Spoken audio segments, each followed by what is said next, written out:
Human value में। और human value काफ़ी इंटरेस्टिंग सब्जेक्ट होता है सर, जहाँ पे हम लोग उसमें सबसे पहले जैसे 5 चीज़ें हैं जो एक वैल्यू क्रिएट करता है सेल्स को सक्सेस बनाने में। ठीक, हमेशा कस्टमर को, जो भी आपके सामने कस्टमर है, चाहे वो किसी भी प्रोडक्ट के लिए हो, अगर वो कुछ बातें बता रहे हैं, अगर कोई टीचर्स गांव में पढ़ा रहे हैं, देखिए आज के टाइम में हम लोग ह्यूमन राइट्स के बारे में इतना जानना स्टार्ट कर दिए हैं कि ह्यूमन वैल्यू के बारे में जानते ही नहीं है, सोचते ही नहीं कि ह्यूमन वैल्यू होता क्या है।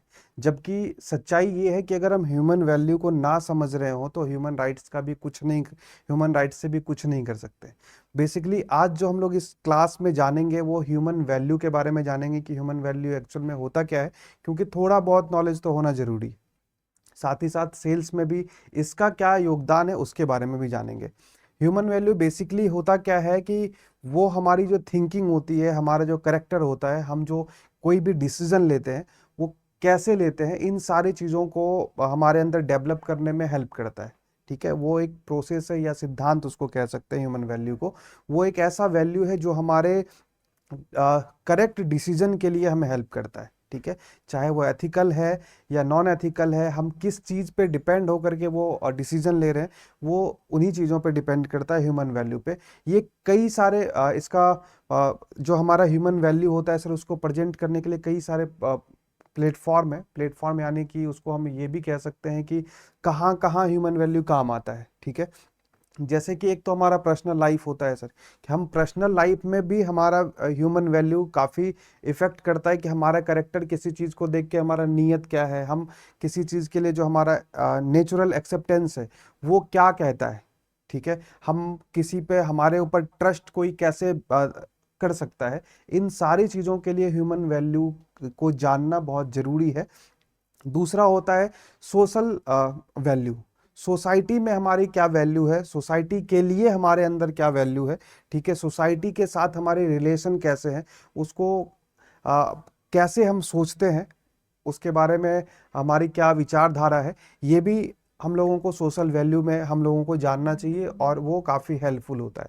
तीसरा है हमारा कि एक मोरल वैल्यू होता है। एक मोरल है जो मान्यता है, उस चीज के लिए हमारी एक्सेप्टेंस क्या है, हम क्या सोचते हैं उसके बारे में, ये हमारा मोरल वैल्यू से रिलेटेड है। उसके बाद एक प्रोफेशनल होता है कि हम कहीं कंपनी में काम कर रहे हैं तो उस कंपनी में हमारी क्या वैल्यू है, हम उस कंपनी के लिए हमारी रिस्पॉन्सिबिलिटी क्या है, उस कंपनी को ग्रो करने के लिए अगर हम उसमें काम कर रहे हैं तो हमारा नीयत क्या है, हम सच में ग्रो करने के लिए काम कर रहे हैं या अपनी सैलरी के लिए काम कर रहे हैं। ठीक है, और एक स्पिरिचुअल होता है कि सुख शांति वगैरह जो चीज़ें हैं वो भी इसी के अंदर आता है ह्यूमन वैल्यू में। और ह्यूमन वैल्यू काफ़ी इंटरेस्टिंग सब्जेक्ट होता है सर, जहाँ पे हम लोग ये तक जानते हैं कि हमारा सेल्फ हमारे बॉडी से अलग कैसे है, हमारे सेल्फ को क्या चाहिए यानी कि आत्मा को क्या चाहिए और हमारे बॉडी को क्या चाहिए, सुख और समृद्धि क्या होता है, सुख कैसे किन चीज़ों से हमें सुख मिलता है और समृद्धि कैसे मिलता है। खैर इतना डीपली इसमें नहीं जाएंगे हम लोग, बट काफ़ी इंटरेस्टिंग ये टॉपिक है। और आज इसमें हम लोग इस वीडियो में या इस लेक्चर में हम लोग जानेंगे कि सेल्स में ह्यूमन वैल्यू कितना इफेक्ट डालता है, या सेल्स को कह सकते हैं कि एक लाइन में अगर बात करें तो सेल्स तभी संभव है जब हम ह्यूमन वैल्यू को जानते हो, ह्यूमन वैल्यू को समझते हो। अगर नहीं जान रहे हैं तो शायद हम सेल नहीं कर पाएंगे किसी भी प्रोडक्ट को, क्योंकि बिना ट्रस्ट के सेल हो ही नहीं सकता है। ट्रस्ट जो है वो एक बेस है सेल्स का। बिना किसी पे ट्रस्ट क्रिएट किए हुए जब तक कोई हमारे ऊपर ट्रस्ट, जैसे किसी टीचर्स ने डिजिटल बोर्ड के लिए हमें कॉल किया, अब वो गांव के रहने वाले हैं और गांव के रहने वाले हैं, तो जब तक उनको हमारे ऊपर ट्रस्ट, क्योंकि वो एक एक रुपए जोड़ के, मतलब 1 साल लगाया उन्होंने एक डिजिटल बोर्ड का पैसा जमा किया और आज वो आपके पास डिजिटल बोर्ड लेने आया, तो आपको क्या लगता है कि वो बिना ट्रस्ट के आपको इतना सारा पैसा, इतने दिन की कमाई वो आपको दे देगा? बिल्कुल भी नहीं, क्योंकि ट्रस्ट जब तक आप बिल्ड नहीं करेंगे तब तक वो चीजें नहीं हो पाएगी। तो ट्रस्ट जो है वो काफी इंपॉर्टेंट है। एक रिलेशनशिप, हमारा और उनका रिलेशन कैसे डेवलप हो सकता है, ट्रांसपेरेंसी के साथ। जब तक उनको हमारे अंदर वो ट्रांसपेरेंसी नहीं दिखेगी कि हम सच में जो उनको प्रॉमिस कर रहे हैं वो सच में उनको फुलफिल होता हुआ दिख रहा है कि नहीं दिख रहा है, ये काफी हेल्प करता है। तो इसलिए आज हम लोग जो है इसके बारे में ही बेसिकली बात करेंगे कि क्या क्या चीजें हैं जो हेल्प करता है हमें सेल्स में। ठीक है, उसमें सबसे पहले जैसे 5 चीजें हैं जो एक वैल्यू क्रिएट करता है सेल्स को सक्सेस बनाने में, ठीक है, जिसमें कि हमारा जैसे कस्टमर का बाइंग ट्रस्ट, जो कस्टमर आपसे खरीदता है वो ट्रस्ट आपका बिल्डअप होगा अगर आप ह्यूमन वैल्यू समझ रहे हैं, उसकी मानसिकता को समझ रहे हैं, ठीक है।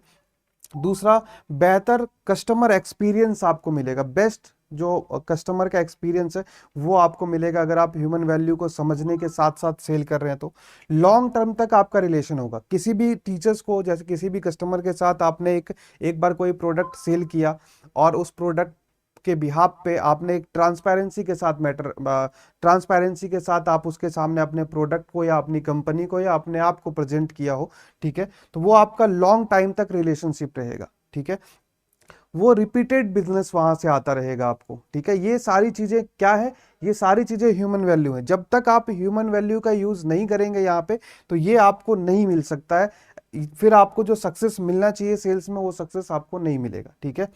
और ब्रांड की जो रेपुटेशन है, ह्यूमन वैल्यू है, आपने सारी चीजें बिल्कुल कोई फेक कमिटमेंट नहीं किया आपने। अगर वारंटी 3 साल की है तो आप उसको 5 साल या 10 साल बोल के आपने प्रोडक्ट नहीं बेचा, ठीक है। आपने अगर उनकी रिक्वायरमेंट है कि वो 65 इंच का उनको डिजिटल बोर्ड चाहिए या कोई ऐसा प्रोडक्ट चाहिए जिस पर कि वो कंफर्ट है या उतना ही बजट है, तो आपने उनको एक बेहतर जानकारी दी, बेहतर डिसीजन बताया उनके नीड को समझ के, ऐसा नहीं कि आप अपनी प्रॉफिट के लिए उनको बता दिया। तो वहां से क्या है कि आपका एक ब्रांड का भी रेपुटेशन बढ़ता है। इन फ्यूचर वो जो टीचर्स हैं वो आपके पास जो रेफरेंस क्लाइंट है वो आपके पास भेजते रहेंगे या वो भी रिपीटेड आपके यहाँ से कुछ ना कुछ कनेक्टेड रहेंगे और वो लॉन्ग टाइम तक आप इसका बेनिफिट आपको मिलेगा, ठीक है। ट्रस्ट की हम लोग बात कर रहे थे, ट्रस्ट ही बेस है, बिना ट्रस्ट के हम सेल्स के बारे में सोच भी नहीं सकते, वो व्यर्थ होगा हमारा। तो ट्रस्ट बिल्डअप करने के लिए हमें क्या क्या करना होगा कि हमें सबसे पहले तो ऑनेस्टी, ईमानदारी हमारे अंदर होना चाहिए। सर जो कहूंगा, सच के सिवा कुछ नहीं कहूंगा, गीता पे हाथ रख के कहना है आपको, ठीक है। मतलब वो कहते हैं ना, सेल्स में एक अक्सर कहावत है कि आ, हम लोग झूठ नहीं बोलते हैं, ठीक है ना। लोग इसको, एक मिथ है लोगों के अंदर कि सेल्समैन जो है वो झूठ बोलते हैं। अक्सर गांव में अगर किसी को पता होता है कि मैं सेल्स में काम कर रहा हूं तो वो कहता है अरे यार तब तो तुम झूठ बोलने में माहिर होगे, ठीक है। बट ऐसा नहीं है, ठीक है। अब सोचिए इसके पीछे भी ह्यूमन वैल्यू ही है। अगर वो हमारे लिए ऐसी विचारधारा है उनके अंदर, तो वो कहीं ना कहीं कुछ सेल्स पर्सन से फेक कमिटमेंट सुना होगा या उनके साथ कुछ ऐसी घटनाएं हुई होंगी जिसकी वजह से वो सेल्स पर्सन को पूरा का पूरा झूठा ही मानते हैं। और पता है ऐसा क्यों होता है, क्यों? क्योंकि जब गांव में वो साड़ी बेचने वाले आते हैं, कंबल बेचने वाले आते हैं, वो एक कंपटीशन क्रिएट करके जो है मतलब 5,000 रुपये बताता है और लास्ट में 500 रुपये में बेच के जाता है, फिर भी लोगों को बाद में पता चलता है कि नुकसान हो गया, तो वो तो मानेंगे ही कि सेल्स पर्सन जो है वो झूठे होते हैं। बट मेरा मानना है कि सेल्स पर्सन झूठे नहीं होते हैं, हम ही हैं जो उनको एक प्रॉपर सही सजेशन या सही सॉल्यूशन दे सकते हैं। वो सेल्स पर्सन होता है कि अगर वो, उनकी रिक्वायरमेंट्स क्या है, वो सिर्फ अपनी रिक्वायरमेंट्स को समझ पा रहे हैं कि उनको अगर कहीं गाड़ी चाहिए तो उनको बस इतना जरूरी है कि मुझे ऑफिस के लिए गाड़ी चाहिए। एक सेल्स पर्सन ही है जो उनको बता पाता है कि सर अगर आप डेली यूजेस के लिए ले रहे हैं, आपका ऑफिस है, तो आप ईवी मोटर्स वाला गाड़ी लीजिए जो कि आपका पेट्रोल या ईंधन बचाएगा। वो एक बेहतर सॉल्यूशन प्रोवाइड करता है, ये एक सेल्स पर्सन का काम है, ठीक है। तो ऑनेस्टी बहुत जरूरी है सेल्स में। हम झूठ नहीं बोलते हैं, हाँ कभी कभी सच छुपाना पड़ता है, दोनों अलग अलग बातें है ना। तो ट्रांसपेरेंसी भी होना चाहिए, मतलब खुल्लम खुल्ला बात करना है, जो भी कहना है क्लियर बात करना है, ठीक है, कि सर यही चीजें हैं हमारे पास। और डिजिटल बोर्ड जो वो चाइना में ही बनता है, मतलब चाइना में ही बनता है, ऐसा नहीं कि सर क्या कहते हैं उसका कुत्ता कुत्ता और मेरा कुत्ता टॉमी है, ठीक है, सबका कुत्ता कुत्ता ही है सर, ठीक है। तो ये चीजें हमें बिल्कुल खुल्लम खुल्ला बात करना चाहिए अगर हम सेल्स में हैं तो, ठीक है। और कमिटमेंट, जब भी हम कमिटमेंट करें तो फेक कमिटमेंट नहीं करें, और जो कमिटमेंट कर रहे हैं हम कंपनी के बिहाफ में, उस कमिटमेंट को फुलफिल करवाने में हमारी रिस्पॉन्सिबिलिटी बनती है कि हम कंपनी के तरफ कस्टमर के साइड से कंपनी से वो चीजें डिमांड करें और उनको फुलफिल करवाएं, ठीक है। उसके बाद इतना ही नहीं कि बस एक बार हमने किसी कस्टमर के साथ ये फॉर्मूला अपनाया, दोबारा वो प्रोडक्ट लेने आए तो फिर ये चीजें भूल जाएंगे, ऐसा नहीं करना है। इस फॉर्मूला को हमें कंसिस्टेंसी के साथ बरकरार रखना है ताकि वो जो कस्टमर है वो रिपीटेड हो, ठीक है। एग्जाम्पल की बात करें तो गलत क्या है कि सर ये सबसे बेस्ट प्रोडक्ट है। अगर डिजिटल बोर्ड की बात करें, कोई डिजिटल बोर्ड लेने आए हैं और मैं क्या कह रहा हूं कि जो मेरा ब्रांड है ना सर ये सबसे बेस्ट प्रोडक्ट है, ये कहना गलत है। ठीक है, इसलिए लोग कहते हैं कि जो सेल्स पर्सन है वो झूठ बोलते हैं। ठीक है, आप उनको ये कह सकते हैं अब आपका प्रोडक्ट कैसे बेस्ट हो सकता है। अगर आप जिस डिजिटल बोर्ड की बात कर रहे हैं या जो डिजिटल बोर्ड आप उनको सेल करने की कोशिश कर रहे हैं, हो सकता है कि उनका जो डिजिटल बोर्ड लेने का पर्पस है वो एक अलग पर्पस है, वो अपने ऑफिस में प्रेजेंटेशन के लिए ले रहे हैं, उनको लिखने की जरूरत नहीं है, वो उनको जो है मतलब सॉफ्टवेयर बेस्ट चाहिए, हार्डवेयर से ज़्यादा उनको मतलब नहीं है। आप उनको बेस्ट सजेशन कर सकते हैं, बेस्ट सजेस्ट कर सकते हैं। और सिंपल सा क्वेश्चन मेरा यही होगा सेल्स पर्सन से, अगर कोई ये कहता है कि सर ये जो प्रोडक्ट है वो बेस्ट है, तो फिर अगर यही प्रोडक्ट बेस्ट है तो फिर आपने अलग अलग मॉडल क्यों बनाए। मॉडल इसलिए आपने बनाया ताकि वो हर लोगों के अलग अलग रिक्वायरमेंट्स को फुलफिल करता है। अलग अलग कोर्स कोचिंग यारी ने इसलिए बनाया है ताकि, क्योंकि हर किसी के लिए एक ही कोर्स वैलिड नहीं है, हर किसी का इंटरेस्ट होता है, हर किसी को सीखने के लिए अलग क्षमता होती है कि कौन कौन से कोर्स को करके उसके बारे में सीख सकते हैं और अर्निंग कर सकते हैं। ठीक है, तो वहां पे हमारा राइट आंसर ये होगा कि सर आपकी रिक्वायरमेंट्स के हिसाब से ये ऑप्शन बेस्ट है, कि आपकी ज़रूरत के हिसाब से, जैसा कि मुझे लगता है कि आप थोड़ा बहुत कटपिट कर लेते हैं वीडियो को, तो मेरे हिसाब से आप वीडियो एडिटिंग का अगर कोर्स लेते हैं कोचिंग यारी में तो वो ज़्यादा बेस्ट रहेगा। अर्निंग का स्किल है, अभी बहुत सारे लोगों को इसकी ज़रूरत है, हर कोई ढूंढते रहता है, आप घर बैठे भी पैसा कमा सकते हैं। ठीक है, अगर उसके अंदर सेल करने की कीड़ा है तो उसको सेल्स के कोर्स के बारे में बताया जाएगा, ऐसा नहीं कि उसको फिर हम डिजिटल मार्केटिंग के लिए उनको बोल दें। तो ये जो है इसको हम लोगों को हमेशा ध्यान रखना है। ठीक है, नेक्स्ट क्या है, नेक्स्ट में है कि वही है ऑनेस्ट, यानी कि ईमानदार और बेईमान। ठीक है, दोनों का क्या होता है। बेईमान का सिंपल सा मतलब है कि वो चाहता है कि बस एक बार में मुझे बेच देना है प्रोडक्ट, काम खत्म है। ठीक है, उसका नुकसान क्या होता है कि डिसऑनेस्ट जो होते हैं वो क्या करते हैं, वो सबसे पहले जो बेचते हैं, बेचने के लिए वो फेक प्रॉमिस करते हैं। ठीक है, गलत कमिटमेंट कर देते हैं। ठीक है, अब गारंटी 3 साल की है तो उसको 5 साल कह रहे हैं, या कोई प्रोडक्ट नहीं है। हमारे यहाँ एक सेल्स पर्सन थे, वो कुछ मतलब बेचने के लिए कह रहा है कि सर आ, आपके यहाँ जहाँ डिजिटल बोर्ड लगेगा अगर दीवार नहीं भी है तो हमारा जो लड़का है ना वो यहाँ से प्लाई बोर्ड लेकर के जाएगा, आपके यहाँ ठोक के फिर डिजिटल बोर्ड लगा देगा। ठीक है, वो बेचने के लिए ये तक कमिटमेंट कर दे रहा है कि सर हमारा लड़का ही लेके जाएगा, प्लाई बोर्ड लेकर के जाएगा आपके यहाँ। तो ये क्या है, ये सब एक फेक प्रॉमिस है, दोबारा कभी उस टीचर्स के साथ वो रिपीटेड बिजनेस नहीं कर सकते हैं। ठीक है, तो फेक कमिटमेंट वाले क्या करते हैं ना कि ये वन टाइम का सेल होता है, एक बार बस लिखो और फेंको वाला काम है वो।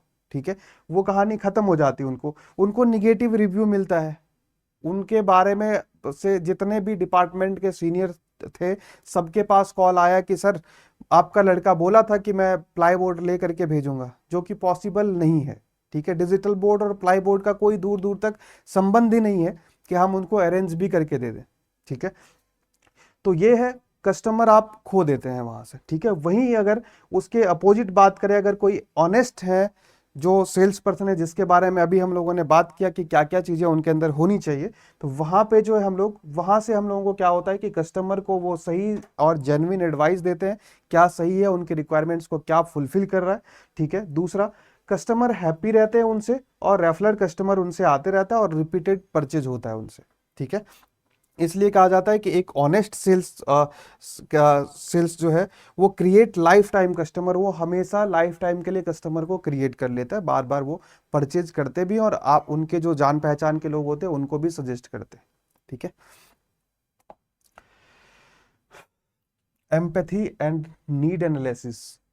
नीड एनालिसिस जो है ये काफी इंपॉर्टेंट है। हम नीड को तभी एनालिसिस कर सकते हैं जब कोई कस्टमर हमसे खुल के बात करते हो, और खुल के कोई हमसे क्यों बात करेगा, अगर वो कुछ पैसा है उनके पास, जब तक उनके पास पैसा है उनको सही बताने वाला या सही लोगों की कमी नहीं होगी। हर कोई अपने आप को वहां पर सही ही प्रेजेंट करेगा। जैसे कि शादी में अगर लड़कियां देखने जाते हैं, लोग क्या करते हैं, 5 मिनट में अगर किसी को लगता है कि मैं 5 मिनट में लड़की को देख के डिसाइड कर लूंगा कि हाँ ये लड़की एकदम बहुत सुंदर है, सुशील है, बिल्कुल लड़ाई झगड़ा करना तो जानती ही नहीं है, 5 मिनट में वो क्या ही डिसाइड कर पाएंगे। तो कस्टमर जो होते हैं वो 5 मिनट में कैसे डिसाइड कर पाएंगे कि ये जो है ये सही है कि गलत है। उसके लिए डिपेंड करता है कि आप अपनी, सबसे पहले आप अगर उनसे एक अच्छा रिलेशन डेवलप करेंगे, आप अपनी चीज़ों को बेहतर बताने के लिए आपको किसी की बुराई नहीं करना है। ठीक है। जैसे ही आप किसी दूसरे कॉम्पिटिटर की बुराई करने लग जाते हैं तो वो आपको समझ लेते हैं कि आज उनके सामने आप उसकी बुराई कर रहे हैं, कल उसके सामने उसकी बुराई करेंगे, ठीक है। तो वो ट्रस्ट आपका लूज हो जाता है, वहां पे ट्रस्ट आप पे आपके ऊपर से खत्म हो जाता है, ठीक है। तो वहां पे जो हमारा काम होता है, एक जो एक सेल्स पर्सन का काम होना चाहिए वो होना चाहिए कस्टमर को समझो तभी सही सॉल्यूशन दो। बिना समझे नहीं कि मतलब सर दुनिया का एक ही डिजिटल बोर्ड है सबसे बेस्ट है वही आपको लेना। कस्टमर को समझना है कि अब 20-30 बच्चों का बैच है, या वो ऑनलाइन पढ़ाते हैं या उनको कहीं और शिफ्ट करना है, तो उनको स्टैंड पे डिजिटल बोर्ड लगाना चाहिए या मैं अपने हिसाब से सर दीवार पे लगा लो ज्यादा अच्छा होगा, ठीक है। तो उनको समझना बहुत जरूरी है कि वो क्या कहना चाह रहे हैं, उनकी रिक्वायरमेंट्स क्या है, ठीक है। तब उनको जब हम सॉल्यूशन बताते हैं तो वो आपकी बातों को सुनेंगे और फिर वो अपना डिसीजन लेंगे, ठीक है। क्योंकि हम लोग जो है ऑलरेडी सेल्स के क्लास में ही जानेंगे कि कस्टमर बिहेवियर कैसा होता है, कस्टमर कितने तरह के होते हैं। शायद वो वीडियो जो है ऑलरेडी अपलोड भी हो चुका है, अगर आप लोगों ने नहीं देखा हुआ है तो आप लोग देख लीजिएगा। बहुत ज़्यादा वीडियो भी चैनल पर नहीं है, 3 4 5 है, ढूंढने में आसानी होगी और मेरे लिए अच्छा होगा कि आपको आप मेरे 5 वीडियो को देखेंगे तब आपको मिलेगा, ठीक है। तो ये जो है आपको उसके लिए क्या करना पड़ेगा, आपको समझने के लिए और सॉल्यूशन देने के लिए सबसे पहले तो आपको सुनना पड़ेगा, उनसे क्वेश्चन पूछना पड़ेगा, ठीक है। और फिर उसके नीड को समझना पड़ेगा क्या है, फिर उनको एक बेहतर सॉल्यूशन बताना है, ठीक है। तो जिससे कि कस्टमर सेटिस्फाइड होंगे, ठीक है। ये एक प्रोसेस है, अगर आपने इसको उल्टा पुल्टा किया, ठीक है, तो फिर डील कभी नहीं हो पाएगी आपकी, ठीक है। ऐसा नहीं कि पहले हमने सजेस्ट कर दिया फिर उसके प्रॉब्लम को समझा, ठीक है, फिर उनसे क्वेश्चन पूछा फिर उनकी बातों को सुना, बिल्कुल नहीं। जो ये प्रोसेस है इसी प्रोसेस को फॉलो करना है, तभी हम बेहतर अच्छे तरीके से डील को क्लोज कर पाएंगे, ठीक है। एग्जाम्पल की अगर बात करें तो अगर कस्टमर कोई आपके पास फोन के लिए या डिजिटल बोर्ड के लिए आते हैं तो हम जब उनसे पूछते हैं कि सर आप जो डिजिटल बोर्ड ले रहे हैं, आपके डिजिटल बोर्ड लेने का पर्पस क्या है, ठीक है। बहुत सारे टीचर्स क्या हैं कि वो डिजिटल बोर्ड दो चीजों के लिए दो तरीके से टीचर दो वजह से लेते हैं डिजिटल बोर्ड। पहला वजह है, एक टीचर्स है जिनके लिए जरूरत है डिजिटल बोर्ड लगाना, वो अपने टाइम को बचाने के लिए ले रहे हैं, बच्चों को बेहतर एक्सपीरियंस कराने के लिए ले रहे हैं, ठीक है। वो चाहते हैं कि जो चीजों को हम क्या कहते हैं कहानियों में सुनते आ रहे हैं कि बेटा मान लो, ठीक है, वो चाहते हैं कि वो अपने बच्चों को दिखाए, एक विजुअलाइज तरीके से दिखाने के लिए वो डिजिटल बोर्ड ले रहे हैं। और दूसरे केस में क्या है कि एक टीचर्स वो हैं जो मजबूरी में डिजिटल बोर्ड ले रहे हैं, उनको दूर दूर तक कोई सब मतलब है नहीं इससे, वो बस इस मजबूरी में ले रहे हैं। उनको ऐसा लगता है कि यार अगर हमने डिजिटल बोर्ड नहीं लगाया, मेरे बगल वाले टीचर्स ने लगा लिया तो सारा स्टूडेंट उसके पास एडमिशन ले लेगा, ठीक है। तो वो मजबूरी में डिजिटल बोर्ड लगा रहे हैं। तो हमारा काम है एज ए सेल्स पर्सन, हमारा काम है कि अगर कोई भी कस्टमर उन चीजों में इन्वेस्ट कर रहा है, चाहे भले ही वो मजबूरी में ही क्यों ना कर रहा हो, तो हमारी रिस्पॉन्सिबिलिटी होनी चाहिए कि हम उनको एक बेहतर गाइडेंस दें कि सर अगर आप इन्वेस्ट कर ही रहे हो तो आप इसको कैसे यूज कर सकते हो, आपको यूज करने में मैं हेल्प करूंगा। तो आप बिलीव करिए कि कस्टमर आपसे कहीं भी नहीं जा सकते, आपके अलावा कोई भी दुनिया में सेल्स पर्सन उनको अच्छा नहीं लगेगा, ठीक है। क्योंकि आपने उनके मजबूरी को जरूरी में कन्वर्ट कर दिया, ठीक है। इसलिए कहा जाता है कि जब आप उनके चीजों को सुनेंगे समझेंगे तभी आप उनको, ऐसा नहीं कि आपने देखा कि अच्छा महंगी घड़ी पहनी हुई है, अच्छे गाड़ी से आए हुए हैं, ठीक है, सीधे सबसे बड़ा 98 इंच का डिजिटल बोर्ड इसको पिच कर देते हैं, बेच देंगे, ठीक है। ऐसा नहीं करना है, नीड के अकॉर्डिंग हम उनको जब पिच करेंगे, चीज़ों को समझाएंगे, तभी वो बेहतर डिसीजन लेंगे और हमारे साथ एक अच्छा बॉन्डिंग, एक अच्छा रिलेशन क्रिएट हो पाएगा उनका, ठीक है। नेक्स्ट है हमारा कि रिस्पेक्ट इन कम्युनिकेशन। इन सारी चीजों में डिपेंड करता है कि हमारे कम्युनिकेशन में रिस्पेक्ट होना बहुत जरूरी है। जब तक हम रिस्पेक्ट नहीं रखेंगे कम्युनिकेशन में, तब तक ये सारी चीजें व्यर्थ हैं, ठीक है। हर चीज एक दूसरे से कोरिलेटेड है। कुछ भी करने के लिए हमारे कम्युनिकेशन में जो वो मिठास होनी चाहिए, आप पोलाइटली हमें बात करना है, हमें सुनना है। कभी कभी टीचर्स जो है, कभी कभी जो कस्टमर्स होते हैं वो थोड़े से भर के होते हैं, 5 लोगों ने उनको उल्टा पुल्टा बताया होता है, टीचर्स आते हैं, तुम सिर्फ इतना बताओ कि प्राइस कितना है, ज्ञान मत दो मुझे ज्यादा, ठीक है। ऐसे भी होते हैं जब आप कस्टमर से बात करेंगे। बट हमारा काम वहां पर भी पैसेंसफुली, क्योंकि अगर वो ऐसा बोल रहे हैं तो वो टीचर हैं, वो ऐसा हो नहीं सकते, उनको बनाया गया है। किसने बनाया है? कुछ सेल्स पर्सन वो है जो कोचिंग यार से सेल्स नहीं सीखा होगा, उसको पता ही नहीं है कि कैसे पोलाइटली हमें बात करना है ना।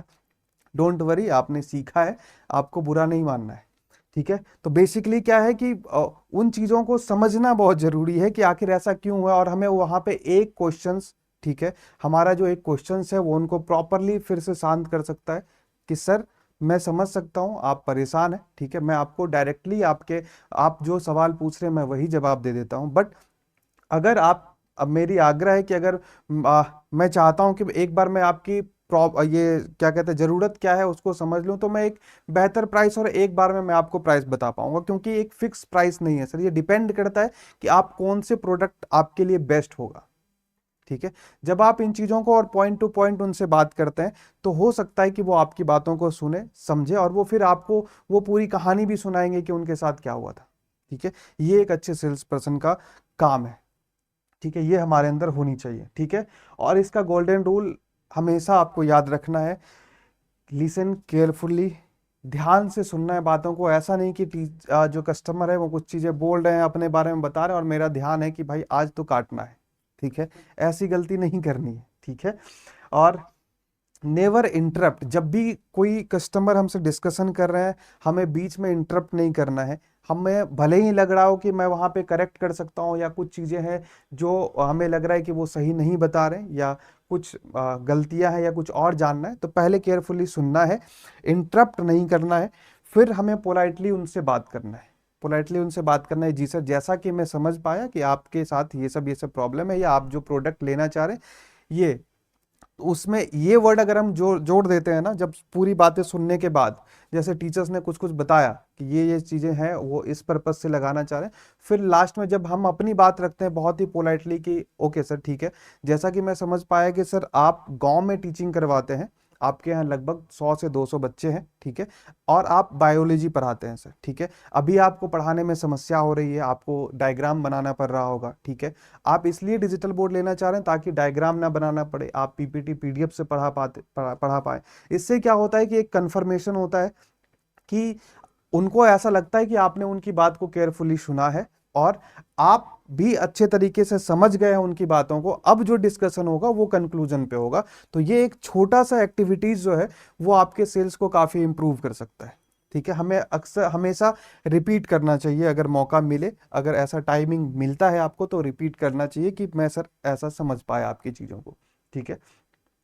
हमेशा कस्टमर को, जो भी आपके सामने कस्टमर है चाहे वो किसी भी प्रोडक्ट के लिए हो, अगर वो कुछ बातें बता रहे हैं, अगर कोई टीचर्स गांव में पढ़ा रहे हैं और वो बता रहे हैं कि सर हमारे यहाँ 500 बच्चे हैं और हमने बेहतर रिजल्ट दिया है, तो हमें अप्रिसिएट भी करना चाहिए वहां पे, क्योंकि उन्होंने जो काम किया है वो सच में अप्रिसिएट करने के लायक है। ऐसा नहीं कि आप किसी भी चीज के लिए अप्रिसिएट कर दे।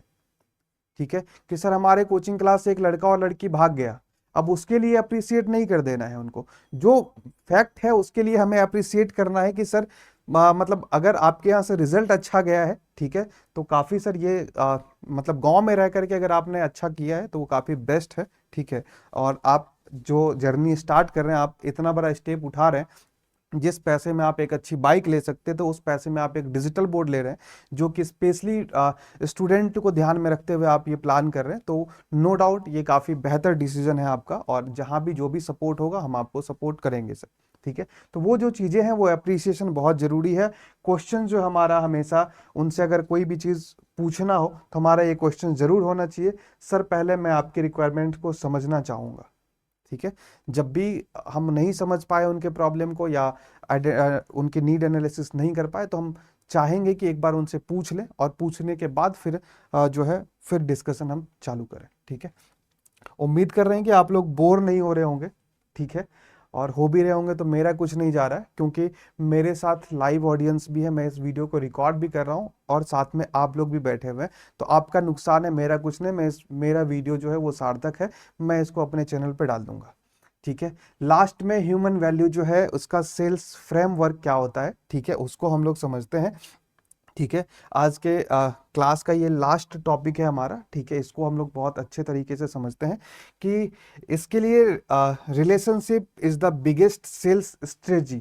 ठीक है। रिलेशनशिप डेवलप नहीं होगा, और रिलेशनशिप से पहले अभी तक जितना हमने इसके पीछे पढ़ा है, ट्रस्ट या फिर सुनना समझना, केयरफुली जवाब देना, पोलाइटली, ये सारी चीजें जो है वो प्रॉपर इसी में है, जहां पर रिस्पेक्ट सबसे पहले आएगा। रिलेशनशिप डेवलप करने के लिए तभी ट्रस्ट बिल्डअप हो सकता है हमारा, ठीक है। उसके बाद रिलेशनशिप डेवलप होगा हमारा और उनके बीच में, ठीक है, जिससे कि कस्टमर सेटिस्फाइड होंगे, कस्टमर को मैं सेटिस्फाइड कर सकता हूँ, ठीक है। उसके बाद कस्टमर लॉयल्टी होगी वहाँ पे क्रिएट, और बिजनेस ग्रोथ होगा, ठीक है। इसलिए कहा जाता है कि अगर आप सेल्स के हर एक स्टेप में ह्यूमन वैल्यू को ऐड ऑन करते हैं तो आपसे बेहतर सेल्स पर्सन कोई भी नहीं हो सकता। और सेल्स पर्सन जो है वही ऐसे होते हैं जो सामने वाले कस्टमर के इमोशन को भी समझते हैं। तो उम्मीद करते हैं कि आज का ये क्लास आप लोगों को काफ़ी अच्छा लगा होगा। और ह्यूमन वैल्यू जो है काफ़ी इंटरेस्टिंग सब्जेक्ट है, अगर आपको मौका मिले तो आपको पढ़ना भी चाहिए ह्यूमन वैल्यू को। चलिए फिर मिलते हैं किसी नेक्स्ट सेशन में नए टॉपिक के साथ। धन्यवाद।